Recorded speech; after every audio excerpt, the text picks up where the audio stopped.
Sorry, I'm gonna have to get some water because my throat is going. I've just got some here.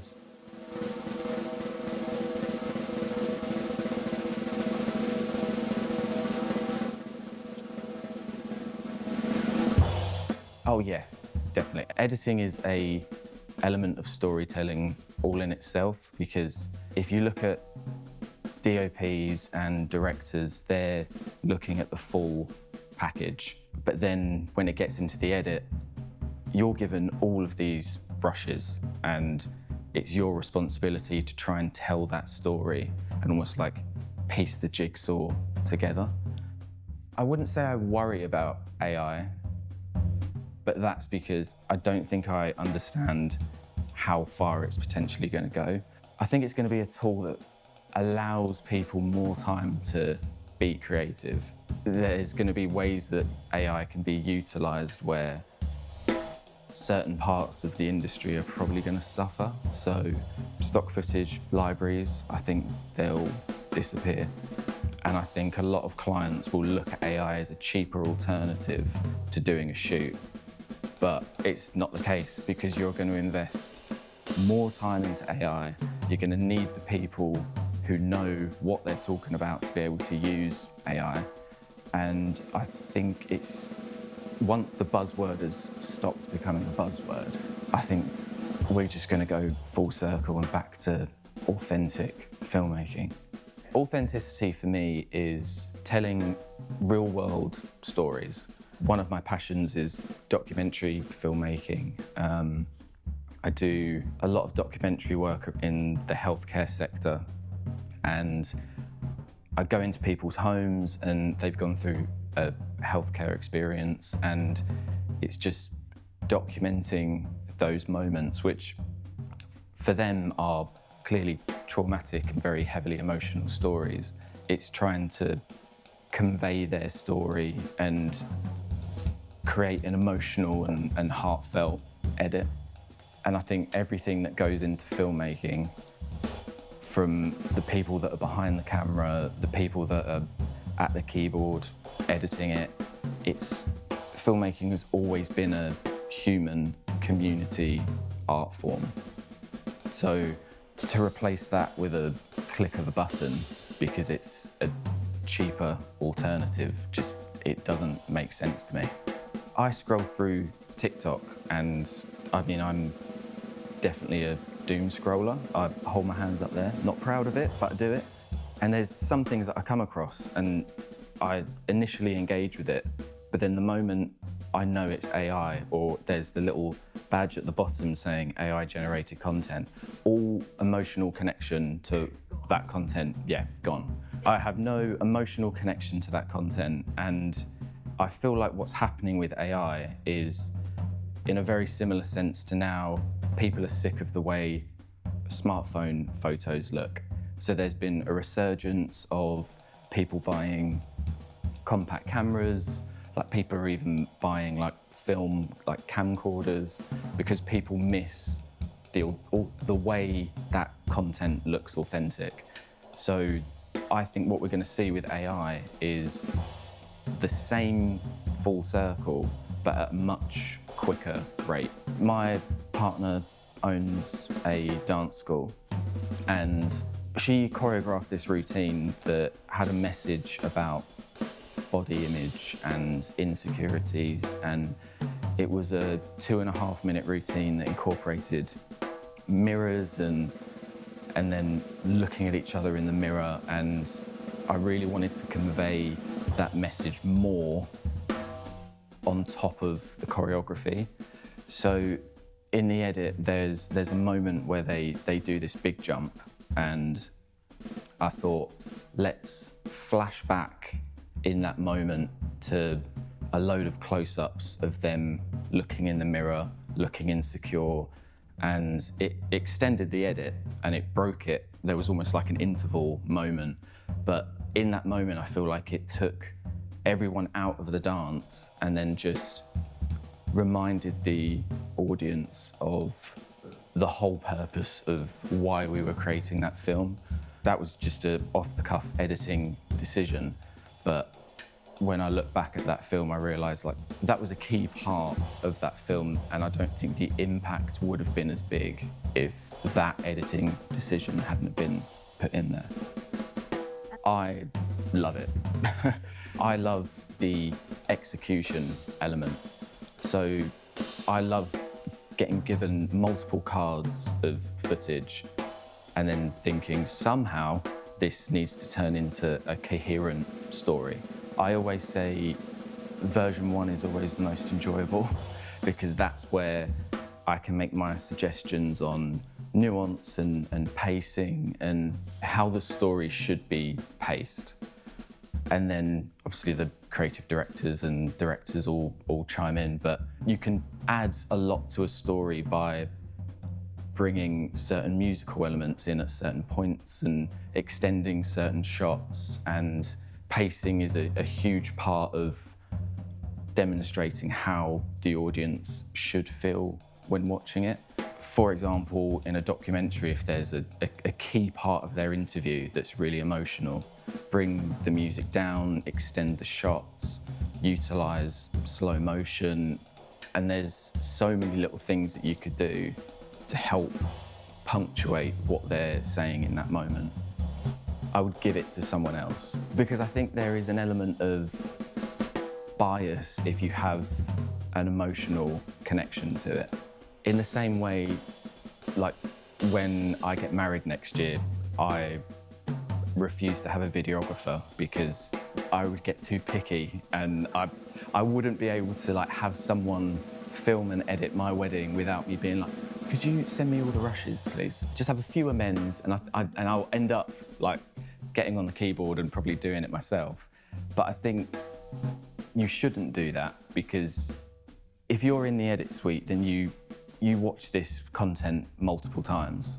And if it was an edit of my life, it would lessen the impact of when I see the final product because it's a job in itself, and most editors by the end of the whole journey probably fall out of love with the project. So I wouldn't want to do that with my own life. Workaholic? Yeah, Kent workaholic, coming to a cinema near you. Since I left sixth form, I started an apprenticeship in an agency, and then that's pretty much all I've known for the last 11 years. So my life is, I would say, very centred around my work. I think the most exciting part of an edit is within the first 2-3 days. So you get all of the footage, it's all ingested, you choose the music track, you put the version 1 together, and then you pace it how you want that edit to be paced. From that point onwards, it starts to get a little bit shit because the version 1 is just how you see how that film should be. The nature of the industry, there's lots of chefs, you've got agency, you've got clients, and it eventually progresses and like you eventually have the final product. But where I get the most excitement is just getting all the footage and getting a version 1 together, because it's like a jigsaw, and being able to take all of these independently shots and matching the movement and figuring out the pacing, that's probably what I enjoy the most. Some people that I work with in the industry, I think, could look at an edit that I've made without knowing I've made it and just be like, Ben edited that. I think just because I feel like every editor has certain go-to tools, they have preferred pacing, and they have their natural way that they prefer to tell stories in. And that could be anything from cutting a showreel together or creating a narrative for a documentary. Like, each editor has their own style. I'd say my editing style is fast. I tend to create a first assembly very quickly, and then my workflow is then taking apart that assembly and adding in and finessing from that point onwards. And I love a light leak. I'm a sucker for a light leak transition. I mean, so I got into editing because originally I wanted to be an actor. And when I must have been probably 13, 14. And because I wanted to be an actor, I ended up shooting short films so that I could be in them. But then the more I did that, the more I fell in love with the process of being behind the camera. So I remember, it must have been when I was 15, I would illegally download films from LimeWire back in the day, take that film, and then I had a passion for film trailers. So I would just spend my free time taking a film and making my own version of that film trailer. And I think that's what eventually developed my editing style. I love some show tunes, I love musicals, but yeah, I just ended up loving the behind the scenes process more. If I ever gave up editing, I'd probably just become a barista, or maybe work behind a cocktail bar or something like that, because that would be cool. I'd probably have more standing hours, and I just wouldn't be at my desk the whole time. But I can't see a reality where I'm ever gonna step away from post-production.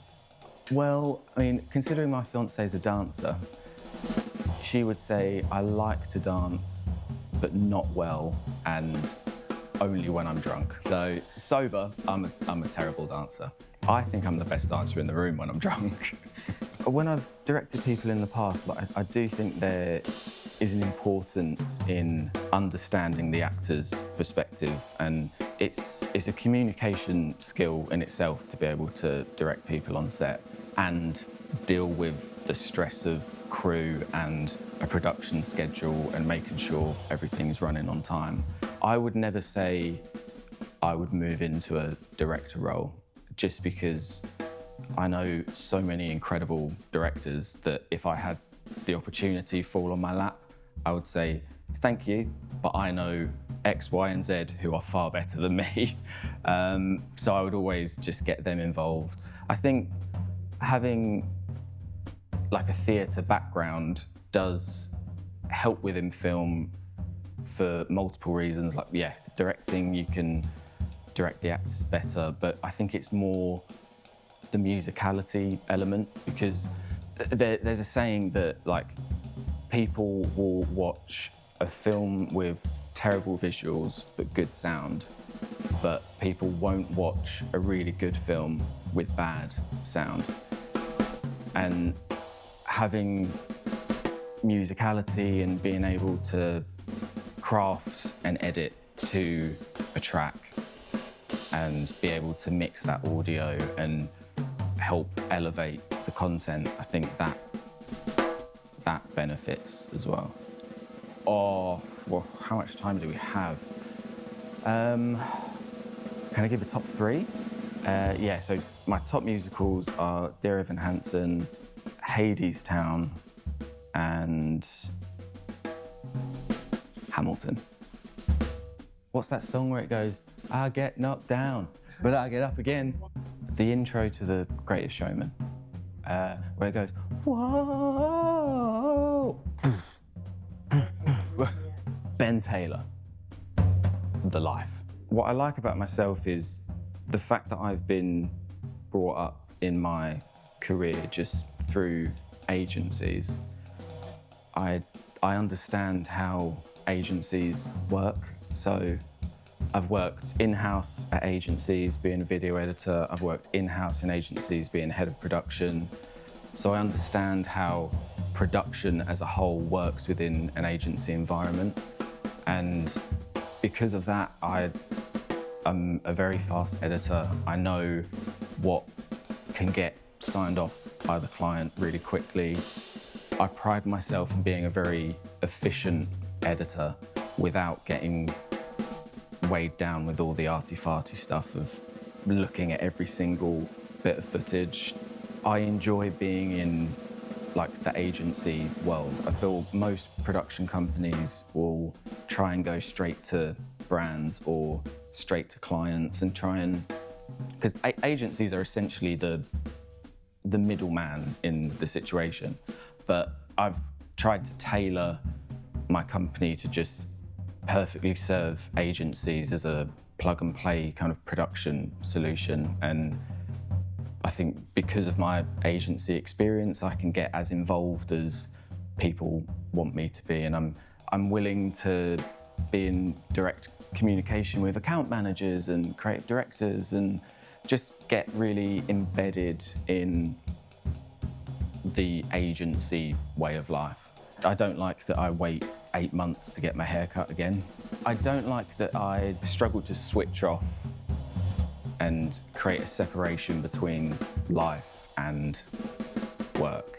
I'm trying to work on, but in the world where hybrid working and working from home is more common, I'm very lucky that I've got a room in my house that is designated for work, but within 5 minutes I can close that door, go downstairs, and then still thinking about work. I often find myself going back into that room to do more emails. So I think that's what I don't like, and I'm working hard to try and change that. Yeah, I'll take a trip to the pub, meet up with friends. Me and my fiance will go into London, we'll see a theatre show, definitely a musical. Yeah, it has to be a musical. Otherwise, I don't see the point in seeing it. I want to leave that theatre with the songs in my head for the next 2 weeks. But yeah, I'd say that's pretty much it. I mean, I'm a gamer every now and then. But yeah, other than that, just sitting on the sofa with my cat and my girlfriend. That's how I recharge. Yeah, the first time I cried off the back of a project was I was 19 and I did a behind-the-scenes documentary of this short film. And it was played in the Prince Charles Cinema, and there was a full premiere for it. But I remember it being the first time that my work was shown on a cinema screen. And I had my mum and dad with me and my best mate, and we watched it, and at the end it came up with directed and edited by Ben Taylor. And just like seeing my name on a cinema screen just felt so obscure, because that time, a year before, I was doing my A-levels. So it just felt like life had just suddenly got very real. And it was just really cool. The more recent time I probably cried was, I did a cycling documentary for a cycling team that did Race Across America. So they started in San Diego and then they finished in Maryland and cycled coast to coast in about 7 days. And I think I was about 20, and they had just trusted me with my little DSLR camera to capture their whole journey.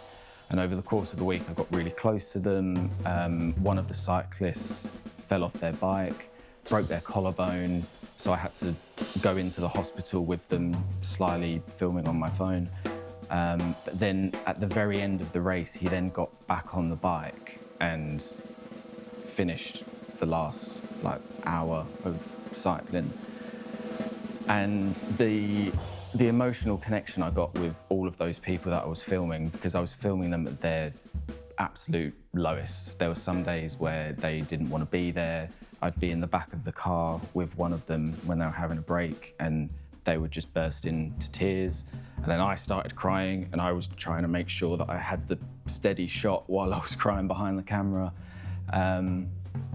But then in the edit, all of those emotions came back again, because all of the cyclists were based in Australia. So I finished the documentary, I think it was about an hour and 20 minutes long, and then they'd hired a cinema in Australia where all of them got together, and they sent a video towards the end of the final credits, and I just saw everyone in the crowd, and everyone was crying, I was watching the video, I started crying, and it just reminded me how important storytelling is and how everyone loves a story and a journey. When it's a real life story, it just makes it so much more impactful.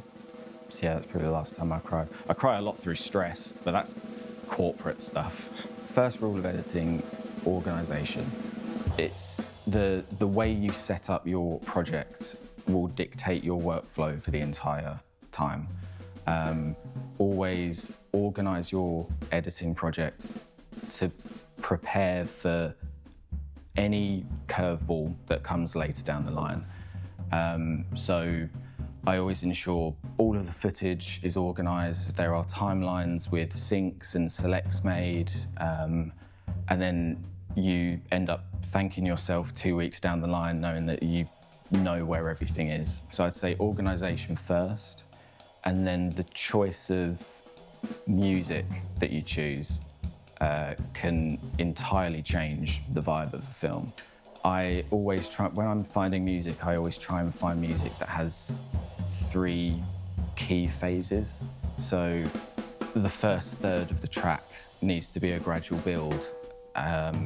Then there needs to be a section where it then dies down again, and then it always needs to go to a climax. And that, if you've got like a 3-minute edit, following those rules will really, really help the end product.